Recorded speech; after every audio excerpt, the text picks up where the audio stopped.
오늘은 여러 가지 합병증을 유발하는 비만에 대하여 상세히 알아보는 시간을 갖겠습니다. 우리나라 성인의 비만 유병률은 계속 증가하고 있습니다. 비만의 정의와 기준. 비만은 지방이 정상보다 더 많이 축적된 상태로 체내 지방량을 측정해 평가하는 것이 가장 정확합니다. 그러나 체내 지방량을 정확히 측정하는 방법은 시행하기 어려우므로 대개 간접적으로 평가합니다.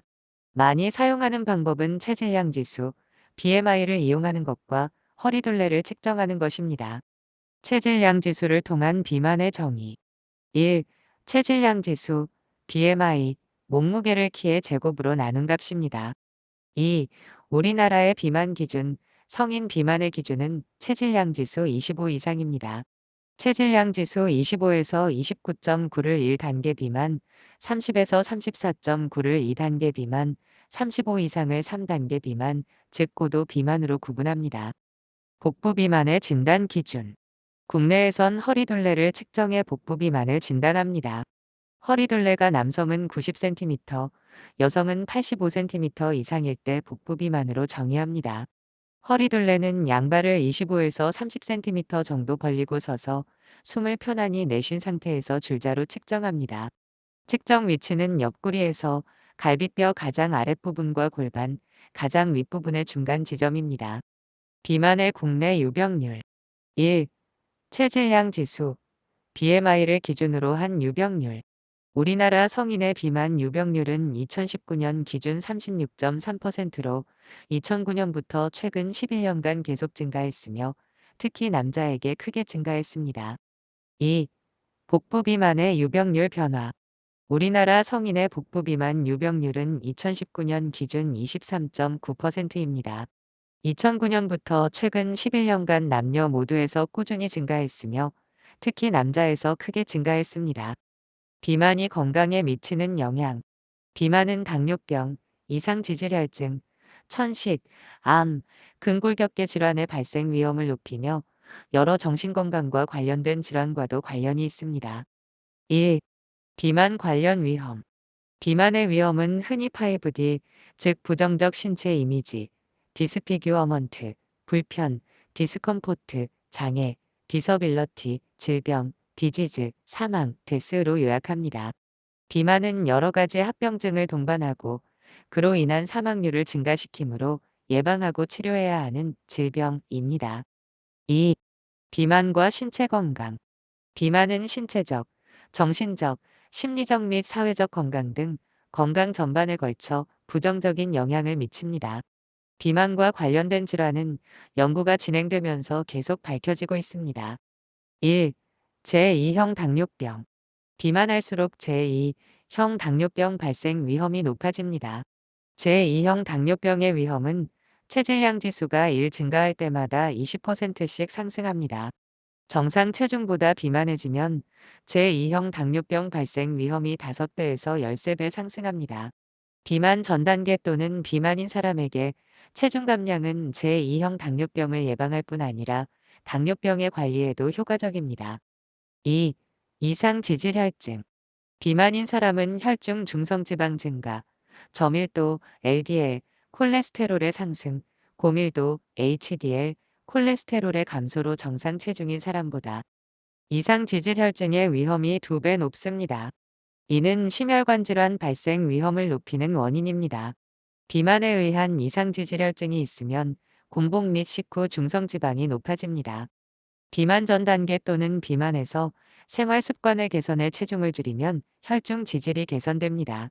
체중을 3kg 줄이면 중성지방은 평균 15mg가량 낮아지며 5에서 8kg을 줄이면 저밀도 콜레스테롤이 5mg 감소하고 고밀도 콜레스테롤이 2에서 3mg 정도 증가합니다.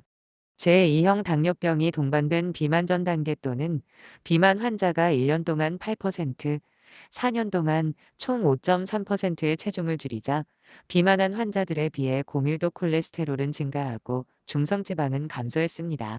특히 성인에서 생활습관 교정과 함께 체중 조절 약물을 함께 투여하면 체중 감량과 동시에 지질 개선 효과가 있다는 연구 결과가 있습니다. 3. 고혈압. 비만 단계가 진행할수록 정상 체중인 사람에 비해 고혈압이 동반될 위험이 남녀 각각 2.5배, 4배 더 높습니다. 고혈압과 비만이 동반된 환자는 전체 체중의 5에서 15%, 필요할 경우 그 이상까지도 체중을 줄여 혈압을 낮춰야 합니다. 고혈압이 동반된 비만 환자는 비만 약물 치료뿐 아니라 비만 수술도 고려할 수 있습니다. 통상 체중의 5%를 줄이면 수축기 혈압이 3에서 12 수은주 밀리미터가량 낮아집니다. 4. 심뇌혈관 질환. 비만은 관상동맥 질환 위험을 50% 높일 뿐 아니라 남녀 모두에서 고혈압, 심부전, 폐색전증, 뇌졸중, 이상지질혈증에 의한 사망률과 관상동맥 질환에 의한 사망률을 높입니다.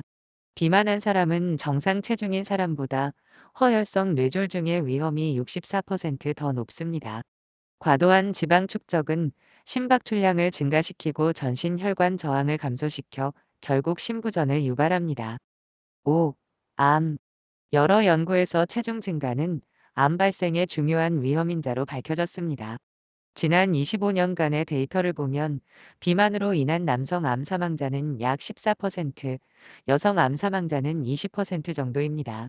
한국인 78만 명의 보험공단 자료를 활용한 10년간 추적 연구에 의하면 조직학적으로 확진된 대장암, 간암, 담도암, 전립선암, 신장암, 갑상선유두암, 소세포폐암, 비호치킬린 부종 및 흑색종의 발생 위험은 체질량 지수가 높을수록 증가했습니다.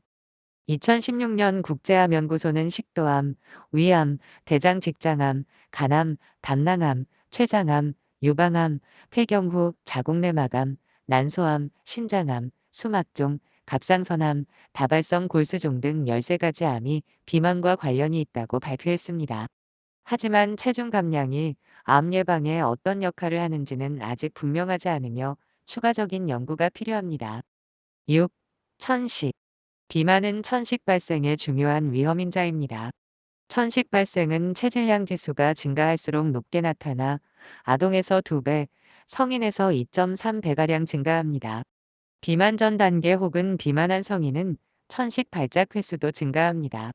이는 비만이 호흡기계 역학과 기도 저항성, 호흡 패턴, 호흡 운동과 가스 교환의 변화를 일으키기 때문입니다. 7. 근골 격계 질환.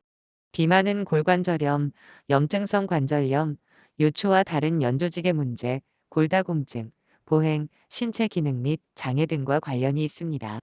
비만한 경우 관절에 가해지는 물리적인 힘이 증가해 골관절염을 유발합니다. 체질량 지수가 30 이상인 경우 무릎 골관절염의 발생이 4배가량 증가하고 무릎 부상이 발생하는 빈도도 높아집니다. 8. 소화기계 질환.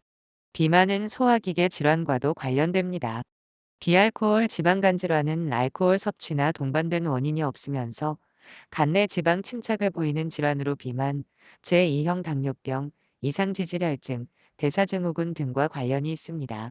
비만 전 단계나 비만인 비알코올 지방간 질환 환자는 식이요법과 운동치료를 병행하는 생활습관 개선을 통해 간내 지방을 줄이도록 권장합니다. 특히 간 내 염증을 호전시키려면 7에서 10% 이상의 체중을 감량해야 합니다. 또한 비만은 위식도 역류병과 관련이 있습니다. 정상인에 비해 비만한 사람에게 위산 역류가 더 흔하다는 연구 결과가 있습니다. 따라서 위식도 역류병의 치료를 위해 비만한 사람은 체중을 줄이도록 권고합니다. 비만을 줄이기 위한 실천 방법. 비만 치료를 위해서 비만의 정도 및 동반 질환 등을 확인하고 개개인에 맞는 목표를 설정해야 합니다.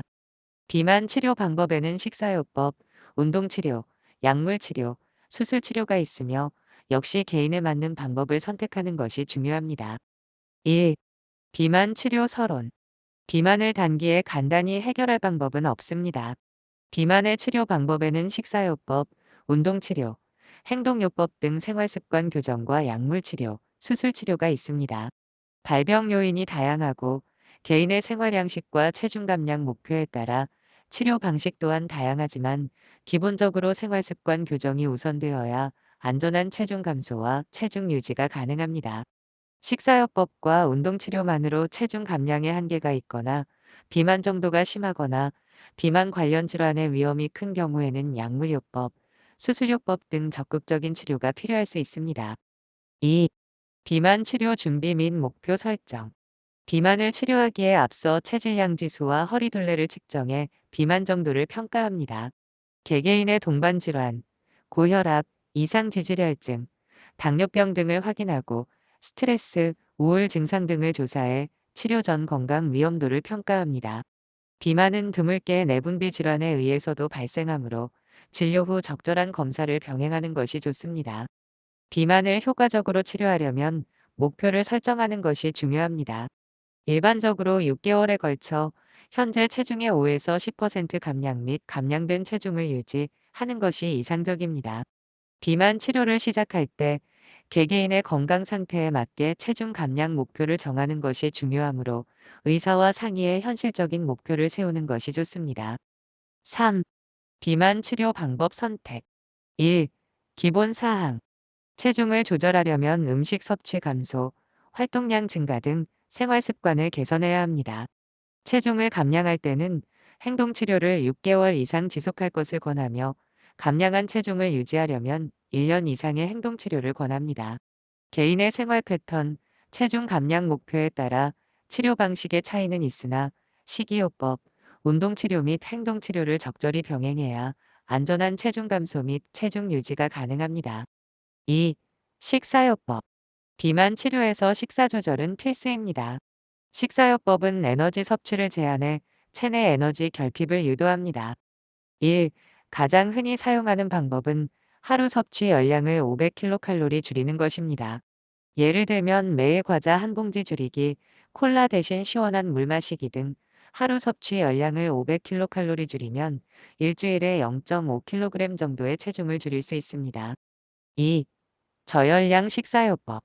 하루 800에서 1200kcal로 제한, 이나 초저열량 식사요법. 하루 400에서 600kcal로 제한도 있지만 전해질, 무기질 등 영양소 불균형을 일으킬 수 있어 주의해야 합니다. 3. 매일 섭취하는 음식의 종류와 양을 기록해 음식 섭취와 체중의 관계를 이해합니다. 4. 외식을 하는 경우 배고프지 않은 상태로 가서 열량과 영양소를 염두에 두고 천천히 먹습니다. 5. 알코올은 1g당 7kcal의 열량을 지니며 다른 음식을 통한 열량 섭취를 증가시킵니다. 알코올 섭취량이 많을수록 섭취 열량이 늘어날 수 있으므로 조심해야 합니다. 6. 올바른 식습관은 하루 3끼 규칙적인 식사를 가급적 천천히 하고 인스턴트 음식이나 패스트푸드보다 자연식품을 조리해서 먹는 것입니다. 7. 간식은 가능한 섭취하지 않고 야식은 피합니다. 3. 운동치료. 운동치료는 식사요법과 더불어 비만 치료의 기본이며 지방세포로 이루어진 체내 조직인 체지방은 줄이고 몸무게에서 체지방을 뺀 제지방을 유지하기 위해 운동치료가 필요합니다. 1. 체중 조절을 위해 생활의 일부로 즐길 수 있는 운동, 유산소 및 근력 운동을 규칙적으로 할 것을 권장합니다. 2.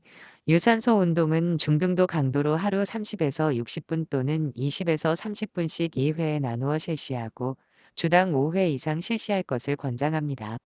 3. 근력 운동은 8에서 12회 반복할 수 있는 중량으로 8에서 10 종목을 1에서 2세트 실시하고 주당 2회 실시할 것을 권장합니다. 4. 감량된 체중을 유지하기 위해 주당 200에서 300분 정도 중등도 강도의 신체 활동을 권장합니다. 5. 운동 시에는 준비 운동과 정리 운동을 철저히 하고 운동으로 인한 상해를 입지 않도록 주의를 기울입니다. 4. 약물 치료. 비만 치료는 우선 식사요법이나 운동 치료 같은 생활 습관의 변화를 시도하며 아시아의 비만 기준인 체질량 지수 25 이상인 경우 혹은 23 이상이면서 심혈관계 합병증, 고혈압, 당뇨병, 이상지질혈증 또는 수면무호흡증이 동반된 경우에 약물 치료를 권고하고 있지만 현재 우리나라 식약처로부터는 비만 치료제는 체질량 지수 30 이상인 경우 혹은 27 이상이면서 비만 관련 동반 질환이 있는 경우에 허가 승인을 받아서 권고 사항과 허가 기준에는 아직 차이가 있습니다. 모든 비만 약물은 부작용 및 금기가 있으므로 사용 시 의사와 상의해야 합니다. 갑자기 중단하지 않아야 하며 3에서 5% 이상의 충분한 감량 효과가 나타나지 않을 때는 복용을 중단합니다. 1. 1년 이상 장기간 사용이 가능한 약물. 오르리스타트, 섭취한 식품 속 지방을 분해하는 효소인 리파아제를 억제하는 약물로 장관 내 지방 흡수를 차단해 체중 감량 효과를 나타냅니다. 특히 지질 개선, 혈당 및 인슐린 저항성 개선 효과가 있으며 제2형 당뇨병 예방 효과도 있습니다. 날트렉손 부프로피온, 부프로피온은 도파민과 노르에피네프린의 재흡수를 억제하고 식욕 중추를 자극해 식욕을 떨어뜨립니다. 리라글루티드, 글루카곤 유사 펩티드, GLP-1, 유사체로 포만감을 증가시켜 체중 감량을 유도하며 혈당, 혈압, 지질 개선 효과가 있습니다. 펜터민, 토피라메이트, 펜터민은 노르에피네프린 분비를 증가시켜 식욕을 억제하고 토피라메이트는 에너지 소비량을 증가시켜 체중을 감소시킵니다. 2. 12주 이내 단기간 사용이 가능한 약물. 펜터민, 암페타민계 약물로 노르에피네프린 분비를 자극해 식욕을 억제합니다. 국내에서는 단기간 사용만 허가되어 있어 사용 시 주의해야 합니다. 펜디메트라진, 노르에피네프린 분비를 자극해 식욕을 억제합니다. 국내에서는 단기간 사용만 허가되어 있어 사용 시 주의해야 합니다. 5. 수술 치료. 비만학회 진료 지침에 따르면 체질량 지수 35 이상 3단계 비만이거나 체질량 지수 30 이상 2단계 비만이면서 비만 동반 질환을 지닌 환자에서 비수술 치료로 체중 감량에 실패한 경우에 수술 치료를 고려합니다. 수술 치료는 체중 감량 및 감량된 체중 유지에 가장 효과적이며 당뇨병 등 비만 동반 질환의 치유나 개선에 효과적입니다. 1. 로아이위 우회술, 섭취제한형 플러스 흡수제한형. 2. 위절제술, 섭취제한형. 3. 위밴드 수술, 섭취제한형. 세 가지 수술법 모두 안전하고 효과적이지만 위우회술과 위절제술이 위밴드 수술에 비해 체중 감량 효과가 좋습니다. 위밴드 수술은 다른 수술에 비해 단기적 합병증은 적지만 장기적인 합병증을 일으킬 수 있습니다. 안전하고 효과적인 수술 치료를 위해서는 수술 전후 적절한 식습관, 운동습관의 변화 등 행동습관 교정이 필요합니다. 맞춤형 실천 방법. 고혈압 환자가 체중을 감량하면 혈압 조절 효과가 있습니다. 특히 대사증후군을 동반한 고혈압 환자는 체중 감량 및 적극적인 고혈압 관리를 권고합니다. 당뇨병 고위험군이 체중을 감량하면 당뇨병 발생을 감소시킬 수 있으며 성인 비만 환자는 체중 감량을 통해 당뇨병 개선 효과를 볼 수 있습니다. 이상 지질혈증 환자에게는 적정 체중 유지를 강력히 권고합니다. 체중 감량 시 저밀도 콜레스테롤 저하 등 이상 지질혈증이 호전된다는 연구 결과가 있습니다. 체중 감량은 심혈관 질환의 위험인자인 혈압과 혈중 콜레스테롤, 혈당을 낮추어 심혈관 질환 발생 및 사망률 감소 효과가 있습니다. 암 생존자의 체중 감량 시 건강 효과는 유방암, 자궁내막암에서 잘 알려져 있으며 최근 위암 환자에서 체중 감량 시 심혈관 질환 발생률이 낮아지는 효과가 보고되었습니다. 1. 고혈압과 비만. 고혈압은 체중과 밀접한 관계가 있어 체중을 줄이면 혈압도 낮아집니다. 2018년 대한고혈압학회에서 발표한 고혈압 진료 지침에 따르면 체중을 1kg 줄일 때마다 수축기 혈압 1.1 수은주 밀리미터, 이완기 혈압 0.9 수은주 밀리미터가 낮아집니다. 고혈압 환자가 체중을 10kg 감량하면 혈압은 대략 10 수은주 밀리미터 정도 낮아집니다. 고혈압 환자가 표준 체중, BMI, 남자 22, 여자 21을 10% 이상 초과하는 경우 5kg 정도만 감량해도 뚜렷한 혈압 감소 효과가 나타납니다.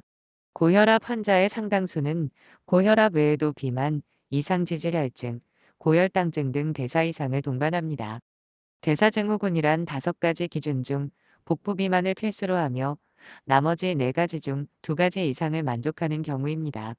대사증후의 기준은 1. 복부 비만, 남성 90cm 이상, 여성 85cm 이상. 2. 공복 혈당 100mg 이상, 당뇨병 포함. 3. 중성지방 150mg 이상. 4. HDL 콜레스테롤 40mg 이하, 남자 50mg 이하, 여자 5. 혈압 130/85 수은주 밀리미터 이상 또는 약물 치료 중입니다.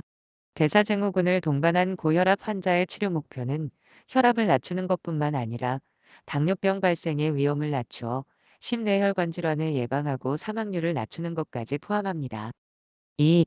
당뇨병과 비만. 대한당뇨병학회 당뇨병 진료지침에서는 비만한 당뇨병 고위험군은 제2형 당뇨병 예방을 위해 초기 체중을 5% 이상 감량하고 유지하도록 권고합니다. 적어도 일주일에 150분 이상 중등도 강도, 호흡이 약간 가쁜 상태로 빨리 걷기, 자전거 타기 등의 운동과 영양요법을 강력히 권고합니다. 미국의 비만 환자의 제2형 당뇨병 진료 지침에서도 비만 전 단계 혹은 비만한 제2형 당뇨병 환자에게 5% 이상의 체중 감량을 권유하며 당화혈색소 감소를 위해 생활습관 교정을 통해 5에서 15%의 체중 감량을 권고합니다. 제2형 당뇨병 환자 중 체질량 지수 25 이상의 성인 비만 환자를 대상으로 한 연구에서 식이 조절에 의한 체중 감량은 당뇨병 개선 효과가 있었습니다. 비만 대사 수술을 통한 체중 감량은 약물 치료에 비하여 효과가 크다고 알려져 있습니다. 2018년 대한비만외과 대사학회의 비만 대사수술 진료 지침에 따르면 한국인이 속한 아시아인의 경우 체질량 지수 27.5 이상이며 혈당 조절이 잘 안 되는 제2형 당뇨병 환자는 수술을 고려할 수 있습니다. 3. 이상지질혈증과 비만. 한국지질동맥경화학회 이상지질혈증 진료 지침에서는 적정 체중을 유지할 수 있는 수준의 열량 섭취를 강력히 권고합니다. 체중 감량 시 저밀도 콜레스테롤 및 총콜레스테롤이 감소했고 5에서 10%를 감량하면 특히 혈액 내 중성지방이 20% 이상 감소한다는 연구 결과가 있습니다. 비만 또는 비만 전 단계인 성인을 대상으로 2년 이상 시행된 연구를 모아서 분석한 결과 10kg의 체중을 감량하면 총콜레스테롤이 8.9mg 낮아졌습니다. 4. 심뇌혈관 질환과 비만. 대한부정맥학회 심방세동 2018 가이드라인에 따르면 심방세동이 있는 비만 환자에서 10에서 15kg의 체중을 집중적으로 감량한 결과 일반적인 관리에 비해 심방세동 재발이 감소하고 증상이 호전되었습니다. 따라서 비만한 심방세동 환자에게는 심방세동 발생 정도와 증상 완화를 위해 체중 감량을 권고합니다.